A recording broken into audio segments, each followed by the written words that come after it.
Okay, so there's a few things I want to cover in this video really quick, hopefully each. First of all, these control panels.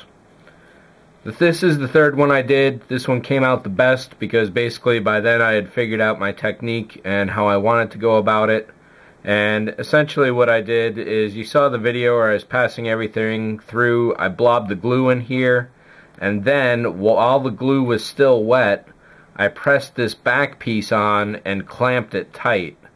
What that did was to force all the fiber optics to go through the bottom where it should, and gave me a nice tight seal all around the edges.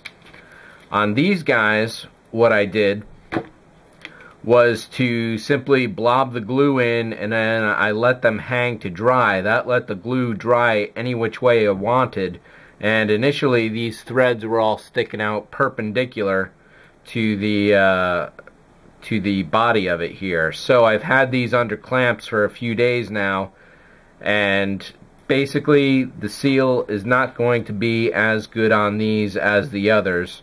So I will have to probably shave down this inner bevel and do a little bit of putty work on the sides. That's unfortunate, but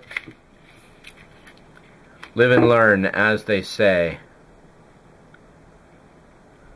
I do have spares of these pieces. I do not want to go and cut another, what was it, 200 feet of fiber optics and thread this all over again. Granted, it was about an hour each. We'll see, but I really don't think I want to do that. Slapping some putty down here should work.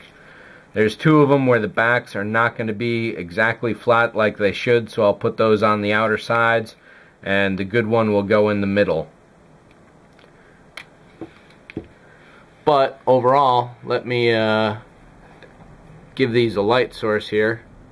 So my idea here is that bunches of these threads are all going to go to different LEDs on a different sequencer pattern. So some will be on, some will be off, some will be going on as the others going off, and a bunch of them will be on at the same time across different lights, and just have a lot of different patterns going on. That's a really nice effect. And once this gets down to 10 or 15 or so if I get a couple lights from that side of the thread there and a couple lights from over here, I really can't see what's going on with this camera here.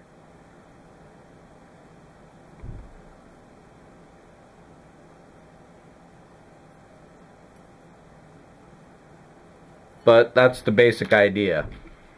So I'm going to have to seal these up, repaint the outsides. In trimming down the fronts, what I used was this large flat chisel blade, and basically just scooped down the edges here like that. This one was probably the most damaged as far as the paint goes, but this worked out pretty well. All I got to do is spray a little black on there again. It shouldn't affect the fiber optics too much because these lights are going to be fairly bright. And hopefully when I did this chiseling thing here, this was in focus for you. So that's the status on these three guys here. Hopefully I didn't lose that third back. Elliot Brown over at Fedoratron has been following my build pretty much since the very first day. And he's always had a couple good bits of advice about it. And he recently saw that I had basically wiped away all the details here. Let me get rid of some of this light for you. There we go. He basically saw that I had wiped away all the details on the round elevator part, and what he did was to produce this really nice brass piece for me. There's one with just the outer ring if I need that, and this one has the inner two rings as well. So thanks a lot, Elliot. I really think that other people are probably doing the same thing I am here. You get a little too much paint on there and you're going to lose all this fine detail. So basically the idea here is cut that out, glue it down. I just got to get a couple particular holes aligned. That's actually how it goes right there. And I'll have a lot of great looking detail again. The one piece I have not test fitted on this yet is the elevator shaft. and all the rungs that go around it. Hopefully that'll work out. If it doesn't, I'll trim off the tab so it just sits on the floor rather than going into those grooves, and I'll just kind of fake it like that.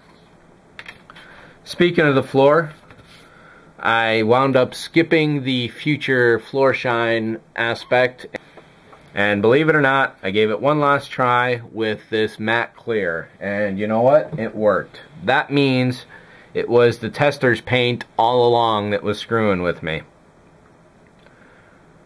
That was a nice color. It was a little too red for what was needed, but I do like this color combination itself. And finally, this floor, I hope to God, is finally freaking done.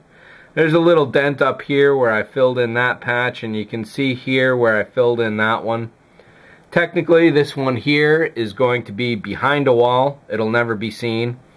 Technically, according to the studio set, this one should not be seen because there's actually like a 2x4 or something that goes across the floor right there as kind of a framework. One idea that was just suggested to me, again by Elliot, but also by Dave 3 over at Hobby Talk, was to get the floor pieces to sit on nice and flush. The tabs make it look a little fake, so I'm going to sand those tabs down before I put the pieces on, but that would have helped me out on this one here before I actually filled in that hole. Whether I cut this hole away and risk damaging that area with some damage, I don't know. I'm not likely to. However, this piece is going to be a tough one to fit in properly.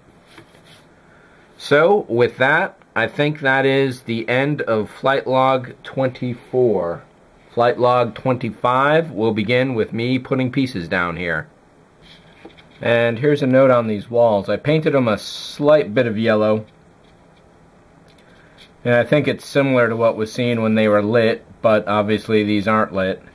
I did spray the Reflect on here, but it really didn't have the effect that I was hoping it would, but I didn't necessarily believe that it would either. A couple other options are available at this point. I was thinking if there was yellow UV reactive paint, I could paint this with that, and then you know, hide some UV LEDs around the body, and they would fluoresce this.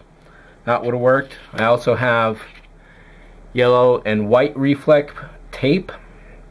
I'd have to cut this down, obviously, and I think it's Paragraphics that offers a Reflect tape in their kit as well that's already pre-cut, which is definitely a nice touch if you want to go this route.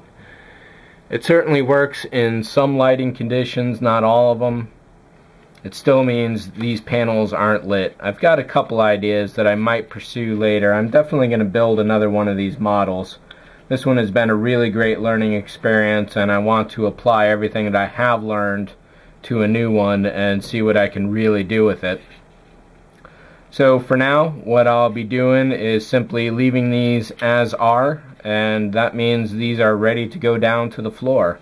I do have to put the decal on this one, and then this piece is finally finished.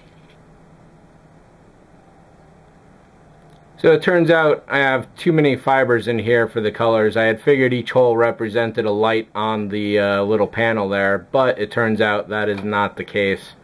There should only probably be 4 of those. And I don't know if any lighting difference is going to be seen on there apart from intensity, but holding my finger up just a little to some of the fibers is turning them a slight orange. What else is there to do? I gotta spray paint this little guy, glue that down. I'll do that off camera. That's nothing you haven't seen before, certainly, and I'll show it off when it's down on there. And I think that's pretty much it. Next up, FlightLog 25. Putting the pieces on the floor. Thanks for watching. See ya.